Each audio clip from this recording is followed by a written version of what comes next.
Director of Real Estate for the Division of Real Estate in Mayor Brown's Office of Strategic Planning on the ninth floor, City Hall. The Division of Real Estate is responsible for not only fulfilling Mayor Brown's initiatives on home ownership, vacant land sales, also property management, and getting people to the point where they can help grow homes, economically improve economic situations, and create generational wealth. In the city of Buffalo, there are approximately 16,000 vacant lots, and there's a lot of myths and urban legends when it comes to the vacant lots. Everybody thinks the city of Buffalo owns all of the lots. That is not the case at all. So what I'm hoping to do today, I know from seeing the folks that are on this call, I know many of you we work with, and many of you we work with you as partners on clean sweeps. And I know there are always a lot of questions. So I'm happy to answer any questions that you might have about the Division of Real Estate, especially it seems like vacant lots come up a lot. So we can get started with that right away. Of the roughly 16,000 vacant lots within the city of Buffalo, about 6,900 are owned by the city of Buffalo. And I'll break that down for you in a second. A lot of people are shocked by this number, but the majority of vacant lots in the city are owned privately. So there are over 9,000 vacant lots that are privately owned. And I know all the folks from Citizen Services, when we're out, the block clubs, when we're out clean sweep, we have, and Michael Smith, who puts together a great list for us, as well as one of my real estate specialists, Angelica Baxter, here in real estate, in the Division of Real Estate. We have a list and we know who owns what. And so when we're out on clean sweeps, we'll see a lot of vacant lots that everybody will run up to me or our Deputy Director, Yvonne Bailey, or one of my staff people and say, you guys need to do something with that lot. And then we'll look it up and say, well, we don't own this lot. Here's the guy who owns the lot. We don't really, that's not something the Division of Real Estate does. Normally, typically what we'll do is we'll go to the Department of Permits and Inspection Services, and they have their way of handling landowners and homeowners that may be in violation of code. So we are responsible for the disposition of City of Buffalo owned property, as well as from time to time acquiring property for the City of Buffalo. And a lot of you have paid attention to what's going on with cobblestone buildings and the eminent domain case. And eventually the City of Buffalo will be acquiring that beautiful, beautiful buildings, and that will wind up in the Division of Real Estate inventory, and we will acquire that. But our main job here at the Division of Real Estate is transactional, and that's working with developers. It's working with community leaders, block club associations, neighborhood associations, and individuals who want to purchase vacant land or structures. At the moment, we have two structures, and let me just explain that to you for a second. We hear technically in the Division of Real Estate, when I say structures, I mean homes. And when I say assets, capital assets, I mean buildings. So right now, we have two structures on the market for sale. And we have one capital asset for sale, 294 Louisiana, the old police station. We also work with developers to develop their projects for mostly mixed use, affordable homes, and middle income homes. So if you went into our website, you would be able to see, I'll show you how to do that. You'll be able to see the two structures that are available for purchase now. So I think the best thing for me to do in a minute is to open it up for questions. And I think that's the best way to do this, but I'll tell you a little bit about our process. First of all, here at the Division of Real Estate, if you called, you would be greeted by one of our staff people. Very proud of our staff here in the Division of Real Estate. And our new account clerk typist, Chris Johnson, is on this call as well. We also have Deputy Director Yvonne Bailey, who I know a lot of you know and work with. She's out today. We have a senior real estate specialist, Bagusha Carroll, and I've got two other real estate specialists, Tara McCarter and Angelica Baxter. We're all, except for Chris. Oh, and also, of course, please, let me not forget the great Crystal Moore, formerly Crystal Jones, our senior account clerk, who basically runs our lives here in the Division of Real Estate. And she does everything from budget to leases to getting term sheets and contracts signed, and getting everything through the process to common council and beyond. And she also is out today. So that's the Division of Real Estate. We also have a field team led by Mo Terry, and I'm pretty sure almost everybody on this in this meeting knows Mo. Reginald Terry is his legal name, but everybody calls him Mo. And Mo has a team of at the moment all gentlemen that will not only come out to clean sweep, but if we have vacant buildings, they take care of keeping those up. And of course, if with the vacant lots, we work with the Department of Public Works and the Mayor's Impact Team to try and keep the lots clean and in a good shape. And while we're on that note, because I know this is going to be a question, we have a process here at City Hall for taking care for maintaining the vacant lots that the city owns. And what we always ask residents to do is if there's a City of Buffalo owned lot that needs to be cleaned, that needs to be maintained, there's garbage, etc., or there's someone encroaching on it. We see that a lot. We've seen that a lot lately with mobile homes parked on some City of Buffalo owned lots. I think we were at a clean sweep the other day. Malika and Mike, I think you were there for this when there was some squatters on one street, and they not only had tents, but they were hooking into tapping into the neighbor's electrical. So it was very ingenious, and we feel for people. And here, as you know, in the City of Buffalo and our partners, we have help for folks that need a place, need shelter, but we cannot have them on City of Buffalo owned lots or in our structures or our assets. So what we ask residents and citizens to do is, if there's a vacant lot that needs attention, to please, I know Mike and Nicole, Malika, you're going to love what I'm going to say. Please call 311 first. File a complaint, 311. Let's have a record of it. There's a brand new 311 system that Citizen Services worked really hard on and trained us all on, and it's really working really well. So when the report goes into 311, it gets dispersed to the right department or division. When it comes to the cutting of grass on vacant lots, that is the Department of Public Works. That's DPW. DPW is the way we kind of have it broken up here. I'll let you in a little inside baseball. So we have it broken down to farm, golf course, and residence. So the Department of Public Works, they have the farm equipment. They can go in with the big equipment and do what needs to be done on vacant lots. We like to say golf course in the Division of Real Estate, because after the DPW does their thing, there's grass shavings that need to be picked up, the grass cuttings rather, that need to be picked up.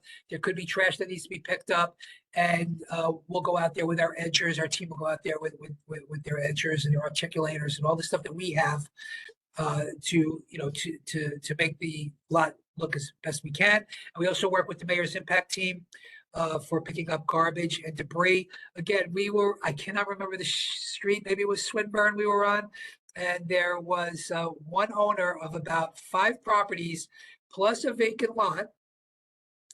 And then we had 3 vacant lots across the street where he was dumping garbage, including an oil tank. And so Mo and our field team went out there, and we came up with a plan on how to remove all of that stuff. Come on in, please.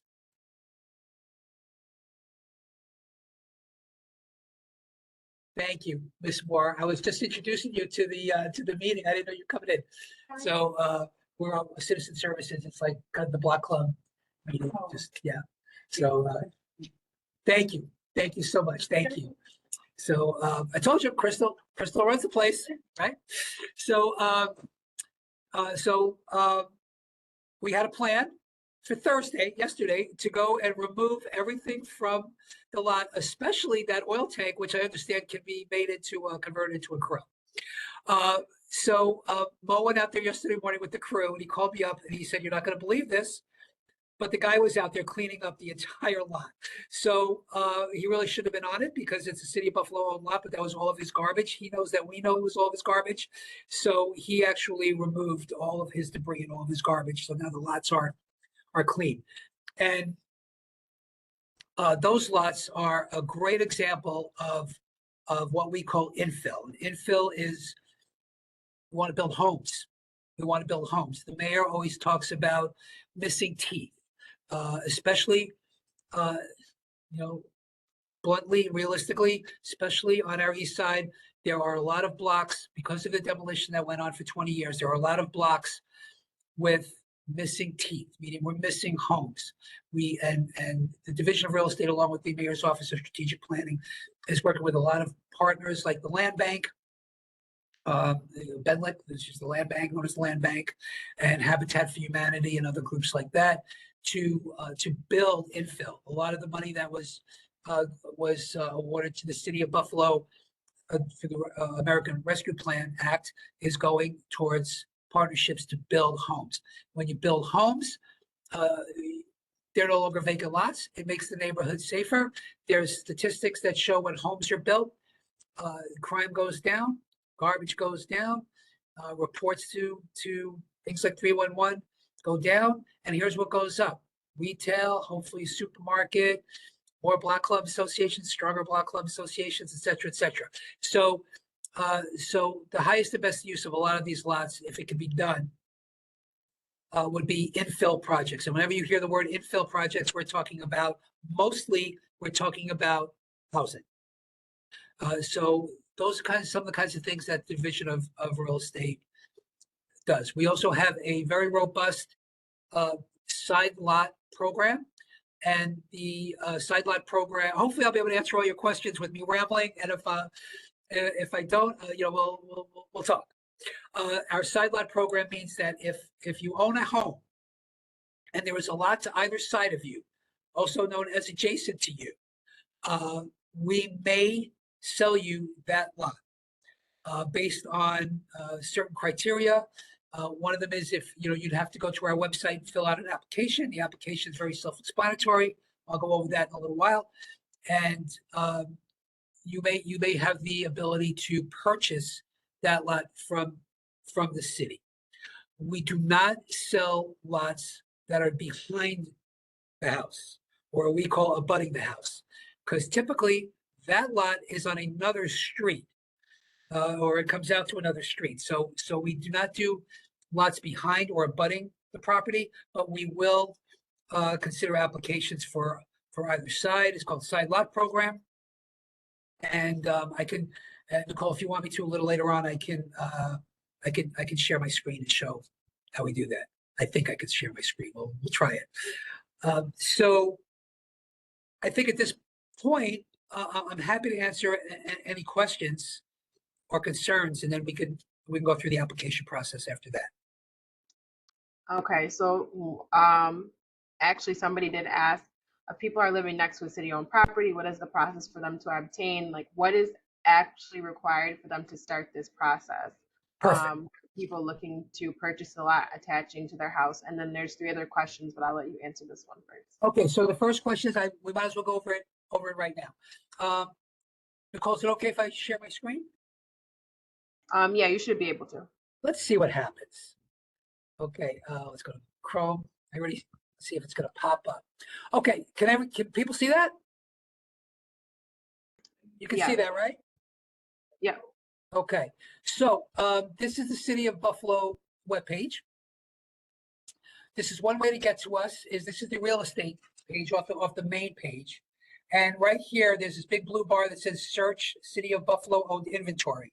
If you click on that, it takes you to our third-party partner. It's known as Publicity, and you'll see here this splash page comes up, and it shows you the different programs that we have. So we have a side lot program, commercial properties, commercial vacant land, infill housing. This is if you an individual or developer wants to build housing. We have residential properties that we have for sale. And if you're interested in a community garden, you can browse properties. So let's say you have, you want to buy the lot next to you, adjacent to you. You would click on browse properties and it would take you to this new page. And sorry, I'm just trying to move you, Nicole. I'm just trying to move you so I can work here. So you can search whatever address you may have. Okay, sorry.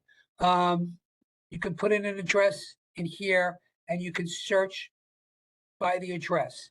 You can also look by program. So if you wanted to look vacant lot, this will show you, come on, many of the vacant lots that are available for an application. Now, one of the things we do, not to complicate things, is, let me break this down a little further for you. Of the roughly 6,900 vacant lots, I need to discuss for a minute what those vacant lots are.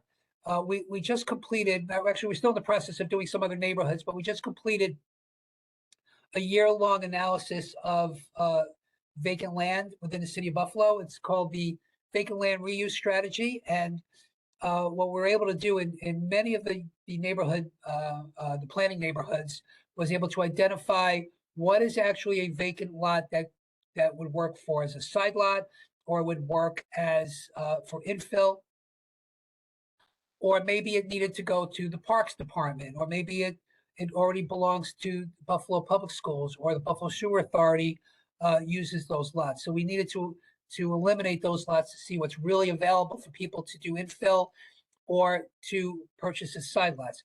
That knocks off a couple of thousand of the 6,900. Then your average lot is normally has frontage of 30 feet. In general, on average, it's 30 feet frontage. That means the front of the property, the width of the property is 30 feet. The depth of the property can be anywhere from 100, typically 100 to 120 feet. So you're basically looking at a 3,000-foot lot. That's what people think about, excuse me, when they think about vacant lots. But also, if there's 2 feet in between your home and another home that may belong to the city of Buffalo, that's also a vacant lot. There's in North Buffalo on Linden, specifically where Linden and Colvin, there is 1 foot of sidewalk that has grass on it that belongs to the city of Buffalo. It's counted as a vacant lot. There are several thousand of those. And one of the things we'll hopefully be doing within the next year is we'll be offering to transfer to sell those lots that are under 10 feet to the adjacent homeowner for a specific price. So when you think of vacant lots, you really need to think about all of that, not just these massive lots that you would see maybe on Goodyear. That just comes to mind, or on Broadway, which you can see there's 4 or 5 lots in a row. You also need to think about those 1 foot, 2 foot, or 5 foot lots as well. They're all included in vacant lots. So we'll just pick one random here. This is 36 Stanton. Now, one of the things you might find is when you put in a specific address that you're looking for, it might not show as being available. And that's because we don't want to open up all 6,900 lots in the system, because then we will wind up with 10,000 applications, most of them which really will never go anywhere. There will be people sitting wherever they live, anywhere in the country or the world, and they will apply for 100 lots and see if they can get one. So typically what will happen is we will ask you to contact us. You can email us, or you can call the office, and we will, if that lot is available as a side lot or to build on, we will make it available for the application. So this is one way to get to the application, is just by clicking on apply from one of these dots. There's another way to get to the application, and that's, let's say you already know that you wanted 36 Stanton. That's the side lot you want. Let's close this.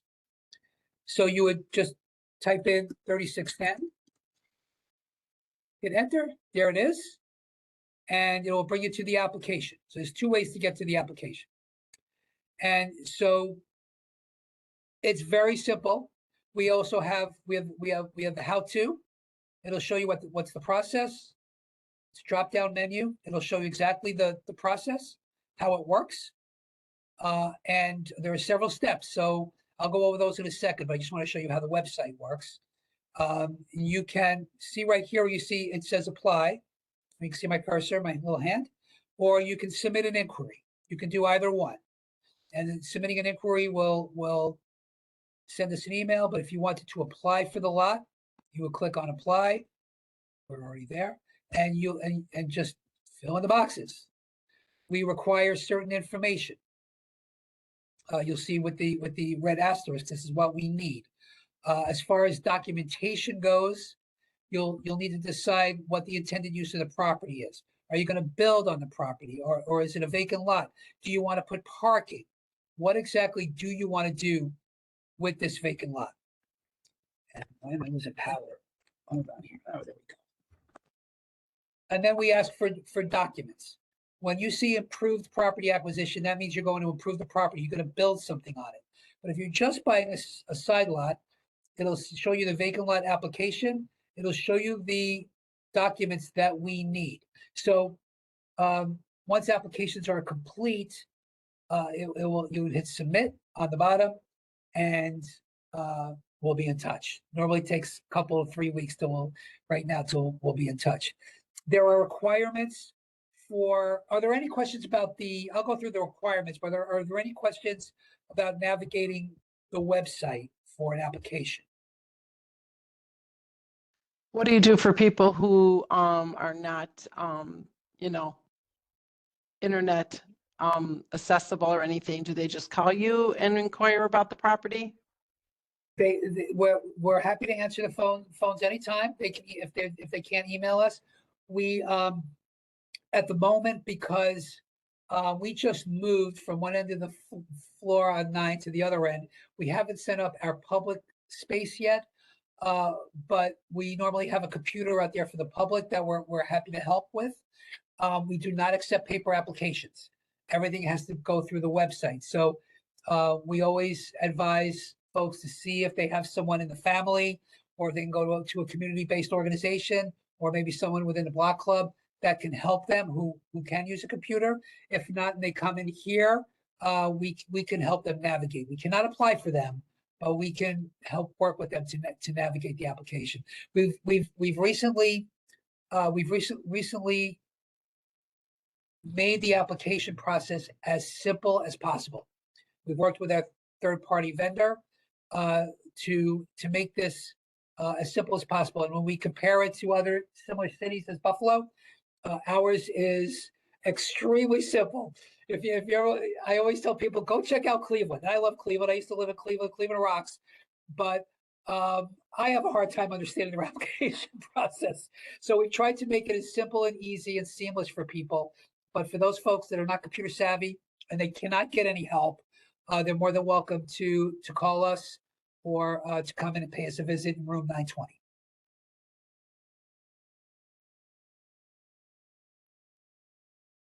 Any other questions about the application?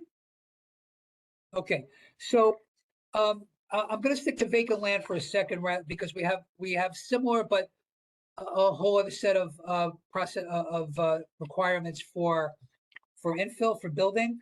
But for vacant land, we're going to need to see copies of your user fee bills, your water bill, your sewer bill, and your real estate taxes to see, because we're also going to check to see if you are up to date on your fees and taxes. Also, working with the Department of Permits and Inspection Services, we make sure that there are no current code violations on your house, or if you have letters of violations from DPIS that you have not yet fulfilled and completed.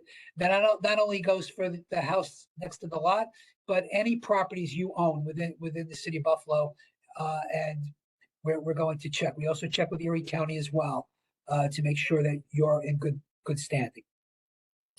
So you can see where it says here how to. It shows you how the process works. Once the application is filed, you'll get a you'll get an auto reply from us, and that will be in touch basically. And what happens with the application, if it is complete, we'll move it along to step 2, which is land use review. If it's incomplete, you will get a letter from us generated that says your application is incomplete. So let's say the application is complete. We have a committee here within City Hall called the Land Use Planning Committee. And the Land Use Planning Committee reviews every application from a side lot to a developer who wants to build affordable housing of 6 floors. We review every application to make sure that it is the highest and best use of that parcel or parcels. So for example, I went through this yesterday. I don't want to identify the parcel, but someone had applied to put a parking lot in, and the Land Use Planning Committee, which is made up of several departments and divisions here at City Hall, that would be the Division of Real Estate, the Division of Development, the Division of Planning. We're all in OSP. That makes up Office of Strategic Planning. We also have departments of permits and inspection services that sits in with us. Our Director of Environmental Services sits in on those meetings as well, and our data analyst from Bureau, Keith Lucas, sits in with us, and we all, I think I'm leaving somebody else. Oh, we also have Mo Terry, who will go out and pay a site visit to make sure that the house is in good shape before we consider it a Land Use Planning Committee. The Land Use Planning Committee will discuss it, see if it's the highest and best use. And to give you the example, yesterday, the Land Use Planning Committee recommends and or denies the application. We don't approve an application, we recommend an application. And so I don't do this. A lot of people think that the Director of Real Estate, whoever that may be, at the time sits in their office and makes these decisions. These decisions are not made in a vacuum. There is a committee. Obviously, the Director of Real Estate has an opinion and actually chairs the committee. But this director, current director, me, I take into consideration everything that this brain trust gives to us. And so a great example was yesterday. There was a vacant parcel where somebody wanted to put in a parking lot. The Land Use Planning Committee denied it because we did not believe it was there's a few problems with it. One was we did not believe it was the highest and best use of that parcel. We believed that that was perfect for an infill project. Also, there was no curb cut. There's a lamp post in the middle of it. So there's no way that they would be able to get a parking lot in there. It was also a 26-foot lot. Really weren't going to be able to get a lot of cars in there, vehicles in there. So we denied it. So the applicant called their council member. The council member called me, and I met out there with the council member yesterday to explain why we denied it, and he agreed. And while we were doing that, came the homeowner of another property adjacent to it, came out and said, not only would he like to buy it, he wants to build a house on it. So he's going to apply for it, and we'll move that through the system. Another way that folks will get denied is green code. A lot of people are not familiar with the unified green code. The green code only allows for up to 75 foot of frontage that you can own in total, combined with whatever that property is. So for example, you have a home, it's a 45-foot frontage on that home. And if you wanted to buy the 30-foot lot next to you, you would be eligible to do that because that would be 75 feet. But if the lot next door is 52 feet, that's in violation of the green code. However, if there's, please tell me if I'm getting too deep in the woods, please. If there's a house that's adjacent to that lot on the other side, sometimes we'll offer to sell you a portion, but it has to be the highest, what we feel is the highest and best use of that lot. The mayor, his initiative is density.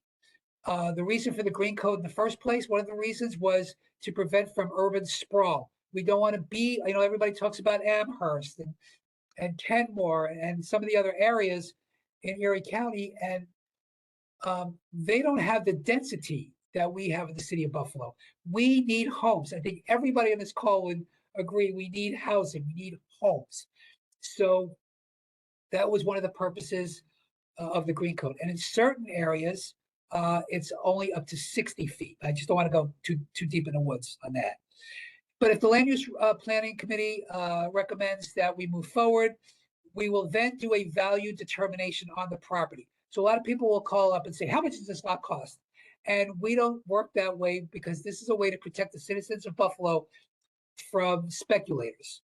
We just don't want people, if we list it like this lot is X amount of dollars and this lot is X amount of dollars, and people want to buy them based on the price, we wind up with a lot of speculators who will then hold on to those lots. And a lot of you know this, a lot of you experience it within block clubs where there are private owners holding on to lots for decades, doing nothing with them, waiting till they feel the market is right for them to sell it for some exorbitant price. So this is a protection for the citizens. So once we recommend it, one of my staff people here, one of my great real estate specialists here in Division of Real Estate will determine a value. I don't want to go too much into that process because that would take an hour. But once we do that, we will put the value on it. I will approve it, and we will send you out a term sheet. And everything is really explained here in the how-to.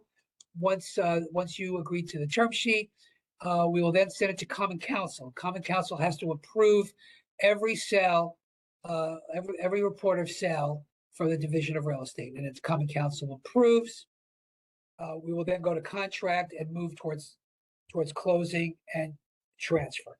So I hope that didn't sound like too much, but that is the process of purchasing a lot, whether it's a side lot or you want to do an infill project. If you want to do a commercial project or buy commercial land, still those requirements plus more.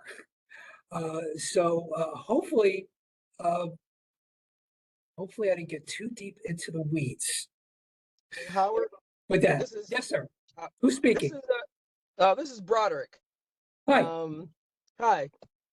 You have been informative. So I guess I have some questions that might be a little complicated. So how does one know if there is a house that clearly is an absentee landlord? It kind of, I guess, goes into your point about having a lot that's held by someone and they're not doing anything with it. And I think we're seeing homes with the same situation. Let me, Broderick, Um, before I answer that question, let me just ask Nicole, since she's the moderator. Were there questions before Broderick's that I needed to answer? Was there a? Oh, I'm sorry. That's okay. No, that's all right. There are 4 questions, but they're not just about lots. So I think there's only one that I got that's about a lot. Come on, guys, that's my thing. It's super simple, actually. They just want to know, can you purchase a lot that is next to someone else's home if you are not on that block? So I guess this person saw a lot, they wanted it, but they're not like on that block or in that area. It's not adjacent to that property. Yes, if Yeah. you're going to build, we will not just sell a lot for green space. The only time we will sell a lot for green space or yard space is if it's a side lot, if it's adjacent to the property. If you want to purchase just a lot somewhere, you would have to have plans to build. We prefer a home, but you would have to build on it. And by the way, here at the Division of Real Estate, we have the requirements for acquiring a vacant lot for development purposes, and it's also available on our website. Okay, and then a second question is, if you want to buy one of those small lots between 2 and 5 feet, can you turn a lot into garden space? Well, what would you do? Well, there's a two-pronged answer. One is we're in the process of working on a new process for transferring something that's 1 feet or 2 feet to the current owner. But if you wanted to purchase a 5-foot lot or a 10-foot lot that's next to you, and you put in your application, I want to put a garden in there. We need to know what your purpose of that lot is before it gets to the land use planning committee. Now, if there's a 30-foot lot next to you and you only want 5 feet, I can't say for sure, we'll consider it, but you should expect that you may be denied that, because then you're leaving the city of Buffalo with let's say we sell you 5 feet, you're leaving us 25 feet. Oh, there we go. Fire drill. Hey That's a good guys, way, that's a good way to shut me up. Let me we say have this to really quickly. pause. Let me say this really quickly. I mean, if you want, you can contact us here at the Division of Real Estate to answer any of the questions. Everybody on this call, my number is 716-851-5275. If you have direct questions for me, you can email me at hgrynspan, GRYNSPAN, at buffalony.gov. So Broderick, although you have very good questions, everybody that has questions, Ms. Bailey, I saw you had a question. Please email me. And now we got to leave the building. So Thank sorry, you. guys. Yes, thank you, Howie. And guys, also, if you have questions, you can send them over to Howie, send them to me, and I'll make sure they get answered and posted when we send out this recording. Thank you. Okay, thank Thank you, you. everybody. All right, thank you. Thank you. Bye. I hear it. We're coming. Thank you.